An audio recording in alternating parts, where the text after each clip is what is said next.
If you am kwa tamaklo. Abena opukua ahwene.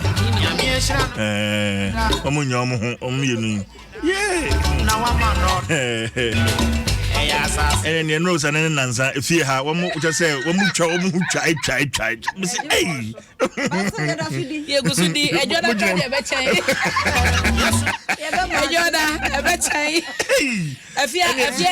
social media, Miss A. And Yami Adom Jordan, who said Jordan Independence Day. Commander. Okay. For the match only be a best match or anymore. I'm not book up a match. And then traffic there. Traffic there. No, this time Ghana mountain in yeah, funny serious. Yeah. Oh, this is birthday. Yeah.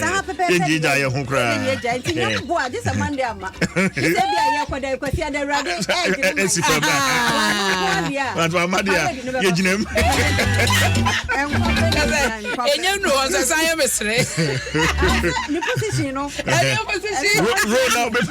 because I also a young way to my papa. What do you need? And it's right.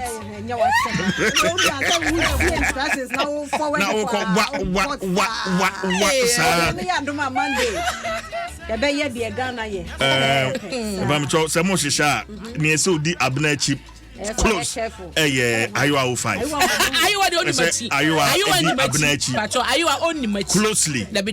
Close. Ayua only machi. No new hen. Debi. I am the commander. Coordinator. Thank you. No problem. I am you only machi. Me I want no. As I delay money. Want to make and to win problem. Stop. What I want to me. And when I never camera down. So say no much pass yeah. Yeah, first na madam motors quality assured na fiag be the herbal center where you say your madam roman did the bonkrata no. Na pass. Mike this is so. Aywa. So as you in the match. I the match the match of the match. Na me commander what did match. Ayo ti dey go ahobana so. Aya Ghana man. Ghana bosome nti ye di na ye di ni yie na ya kai wo se ba bia wo bia no upie a ya na wa ma wa fade no bibi kakra wo mu aha but na me ba me hu se krom me bi ma hye African print my yenye fine we see je say ya ya de from Monday na oh my ade oh yes I wan hye na wonsua mo so na yenkoye ni Emra yi say OPD obokola pa no de betina o se enkroma pencil o se enkroma pencil sa my ade nyambo ye fiti brother so kon ne kabani sliti ne wa mu ne esu oh ne eboduku yi oh me mu man ne eboduku oh yeah ene karo o wa team ne duku fine ama mama no so ayi ne ho oh ya wazo ye ti wa wo hwe Facebook no OPD ena wabon wachim ne kola dondo esha moto so no mu di school 34 no mo kola de ko school on say ne ennefo no mu nim we mu so mu ho na ya mu nwa akoro be ka say eh wo wayi ne ho yeah ya mamre na ana makra ajoda me mokola wo ban kanya ba ajoda me mokola ya fade pa a tetimire mu no na ye fa sije nyambo ajoda me mokola de mache cause kola no aba bebu no ma bokola na mpa on se yesusa ne yesunyo ma because ye pese ye sisa ya tade no ne ya de ntoma bokola and say efe and I you say oh yeah interest wo mu we be ma interest wo pa se bia asa wutidua no so wo ho na oba no so isi ade wa ha na aja wutwa ani so ho se wa ayowa the pictures no on for the mommy yenyi delegate yanko yada senti delegate obokrata na no ne de hyase enefie da no pay na wo hwe ni mo ha se ya okada for riders be 250 de page 6 okwa ho no mo a ya kire wo no nyina fi se Posi adwumakuo no wo de operation bi aba wase operation police action against rider indiscipline enti 2022 no and wo mo hyase na ebi mo ayo mo say red light ndo mfanya hwe so wo mu twa mu ani ene emra hodo bi ebo ye ho ban wo yakwantempo ahodo so no wo mo a etwi moto ne de wo mo fanya hwe enti emu 250 emra na che won ya che wo mo na nhwehwe mu bi ene de wuto mu sine bia na emra no wo ho ene ubedi nyonyonyonyonyonyo said TNT page 6 daily guide Bokrata man bano pay one so edia banono otekoko so nie otumfo enene wo se monhwe na campaign amoye na enye clean enye campaign atenie bia wo muni dabi kade obeye kade obetumi aye eno na ye no mo yete akire ne ye hwe ne yato so aba enti otumfo so etutu abebio wono na de afutu yi ma owura dan ni mo de ne abre papa percent pp4 bie kwan a wobepre wo mo mampani frank atubre no ebi na wode ma wono sa wode ama wo mo apri ni nyina tenie de omnyo ho frim no so owura dan ni mo de wo yo bi obuade pa nti won pese nkekan ne fin bia baba ho won nto aboyi a wasase ebo nti ho asem de Bokrata daily guide e de aba ene anopay na yakope 4 hono mu a CJ abena sameda hanie was it registrar general exposes Okujeto na ekuo bi a wose wo monye Dwaso Nsem civil society group wo mo focus nyina ne se atentrene prepare ye no kwadie ebetumi akoso wondin the movement for justice Ghana ena wo mo kire se wo mo expose North Tong Mrashebedwani Samuel Okujeto ablakwa na sam ne mebo ne tofa me nkomu bebre ne munya delegate de Bokrata na wo ho ne tofa bo mu nyina ene se yeso ro Okujeto ablakwa wo nyuma be se mienu asam yensa bi wo ho no mu a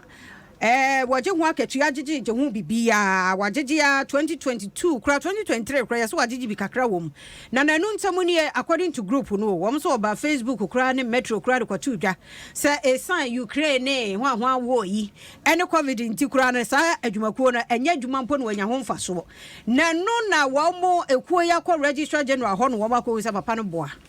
Okujeto bra waje ho bibia kamanti wamra na wo me defend ye no so nti unko delegate Bokrata no a ne dia wono so anopay wode aba eno na ne nsam foforo bi nyabre na tokrata ne bi na fe kenkan mame fa daily graphic de Bokrata ento aso na omampani dada John Dramani Mahama waje ne fita ne enra obofuru ban na ne foni dai na sama waka de chega na fo nyina ne se ba bi o man na dru no nya fira mo be kwa kofa panyi bi machamakwa o se da bi nya fira Ghana fo be kwa koso obi ahye wo se Ghana fo enhyo bi a waye bi pan na wo sanso ewonim de ni suahunu na wo san ba obetumi aye ne ye eno ene de Ghana fo enhye wo se Ghana fo ema na kwanya no wa ba betena so ese mampani fimpi mienu ene aduonu nan a es gracia ya article 71 holders wo maji aje ya ka ho asam Ghana ni bie ne hodma es gase won kan bie wo bie nsusuye ene na koma mu anankasa de we no ya twemu de afi ya mamra ne mu kra ya se bia wo ya mampani wa bedi akire ne emra se bedwafo bi ni mpanyifo bi a wo mu di dwuma de so mo man ye tua mo ka no mba wi asa ba keka bo mu abeji bia ka ho no o mampani dada Mahama kire so no se oba ne second coming no es gracia obetwam na wose we no onka ne tintinti bia se ya to aba 2024 wie na Ghana for the 2 na man no 2025 no ano wo se esese na wo de ebe yesa review de ebe ye fi honum no o hyase enye no nkuto wo se wo no wo kwa ba enye kasa tintin se de yewra kwadwo chemante ebo mode ane Ghana for kasa ye wo kan se Ghana ha se no akwaya kasa nko action no enye adwuma wo so wo no enye kasa o adwuma no nyina no ide ground o ba ba ya Ghana for projects awodo a aban bia ba aban kọ na womo abeto a womo anto aso anwie woso no ba sa project ni nyina no wose eye nwuma bia ho ma ebeso Ghana for enti oba obeye awie ni nyina ama oman no fa so de woso onya e wosa dwuma dia ekokọ so nei akamram ni ho nyina no obeye na eba no asoafo so odom ebeye dwuma ose onfa soafo emru adiosia so bitimi fa ya kodu 120 ni ade wo so no ba dabi abro so ye 60 eno krampo no ya so fa hodo no ma be de akire nyina ene wo de ekodu saduosia no wei ene hyehye bi ohunu se Ghana foma na kwanya no wo ba wo de ba be ye dwuma ama oman no atumpon wo se ba bia Ghana sikase masade akwakodru no Ghana fo hia agyenkwa no so eye wo no ene na nimdefo a eba be danda ne omani ama Ghana aye krabehye ensem wo nyina wo de tudwa enra ebra na order na se opa to abo ehun ntoma na watie simu abode rama Ghana fo no wakasa manato Ghana fo koma soro mato abama no e no de etudwa ekoso e wo framante mu eno mu nchemu e wo ha na eno achi so no e na dom kese wo mra sebedwa fie wo mo eba no de ne ye onmonya for sechi mensa bonsu wono na e kire sedom kuma ne nsem bi o mo keka e de fa CI fofra ye isi de koto fie ho e hye se agise Ghana card nko a e na betun de koto de ma odian baba to nwoma mu no wo mo so ya hye ye nipa bi e won kronkuma mu no tumi na waso mo de to aba isi beje fi wo mo nsem enti kebe ya onfa bibi matasa Ghana card ne ho ne no e na eno adom kase so e kasa e kye mu e se enye no kre na de isi ye mpo no ebe ma ba ne ka obo no esobeti eno achi so no enipa dodo a waso obudin ekwa baton krata ne so no enkokoye mroso bia no enkonkofa ekama ebe sanitize eye abato nwuma no ama mu ada ho no mu ada ho fan ama isi dwumadie so no awie peye ehun sam ewo daily graphic mu na ene constituency watch no so no wo mo kasa de fa commander edina egwafo abrem abato empesua no so omo ho sam na da hai to saka da bo krata na katafa to so diuru nan ene aduonunum no ehun sam ne bi wo ho no ma wo bekenkan atiase yi Ghanaian Times Bokrata ni ye boy remu na researcher bi ne ya find no 60,000 se wabu nkrofo de afa eso na researcher ye Julius Brandford Lamte na ni nyina ne se waje nkrofo sika se eja wode wo mo wababa boa wo mo na eja wo mo sika samnum ne ade atumi atumpone ewi akire sika wa he baabi aye kwa no wa he ni nyina ya butu ne yede na kwa gina daka mu ama yetie na no asema be ma na esu chochoche se be ma nsu no anya adwuma wo sabre no mu wo supa chechire mu kra kire se wo ye be ma wafo wo nkra mienu ana yere kra sa anye mo nti wedie wo srampanimfo pa ntinku wo mo emfa nche enti kwa to hwe no no ane be ma nsu na nso ne be ma esu wa daka mu na de na tasa ne okay papa nya hwe tua wo musika no efama wo mo na fe yensa mo ka 60,000 Ghana cedis nti enwasam Ghanaian Times da bokrata no ediaba ene anopai wansam foforo mo no wa Ghanaian Times pay 3 ha ya na mejinai na ha no 2018 no emu Governing Council ya na wonder GIJ ano editu dwa se Dr. Wilberforce S Jessa warrior rector da Ghana Institute of Journalism ye yina free adidie so ewo kwadu bi ne ensem bi e batabata no honom ne ade 2018 e hyase na ekoba asa no nsema wo mu de to pani ne so nyame anim ne bo anwono entu wono so fa akire de court se court ni na samoma no na court no de oni adaje a won kontu wo adaje de asa de tie bi asam no ho no kwara die ne beba na afei ena mra no won mawie ne die ababeto dwa se kwan a wo mo fa so yi Dr. Ajese free ho no nya no kwan so no wrongful kra enti ane empanimfo wo mo mpane toto mpane no ade a sabra na no wafiri ho no bibia na ehia ne bia se wo se yede ma no no yemfa ma no na katua wo mde wo nsa to so ene interest ene wo mo mfa ntoto mfa ntua pani ne ka tese ene ma wo so wonya nyinara 2013 to 2017 year graduate school de no wo so wonya wo nyina ya se ene interest yemfa ntoto ne yemfa ma pani no tese court no hunu sa de no a papa no ye wanya mfunso bia wanya hwe ne yefa ho yi ne firi ho no mo enti wo mo mfa na kade biara bibia wo se yede ma no yemfa ma no Ghanaian Times de bokrata ma no bo ano pay ya wo no so ede eba yesa foforo bi nso mu a yesa fata se ubetie bi enti ya to Ghanaian Times taking kind. The find that the bokrata ne find to so and nine say ye ka say Ghana Hajj Board e dia beto dwa say no afiwe no Hajj package ya e wose wutua na wanya kwanya na so akwa ba ne afa walaji ene agia no ye 75,000 Ghana cedis a wo de ba wo de ko $dollar ni mo $6,500 enti no ene sika e wose wutua e bra wo ma ye pilgrims a ye hwa nim so mo bekɔ bie no e do mo e be hyem na wose sika 75,000 Ghana cedis here wo mo ekan efiti ene ya de kokosi bosumi we ya wieye match na we fa say match bosumi nim nyina mu and wo de betua sika no na wo twan ama match no etwa mu dia ene na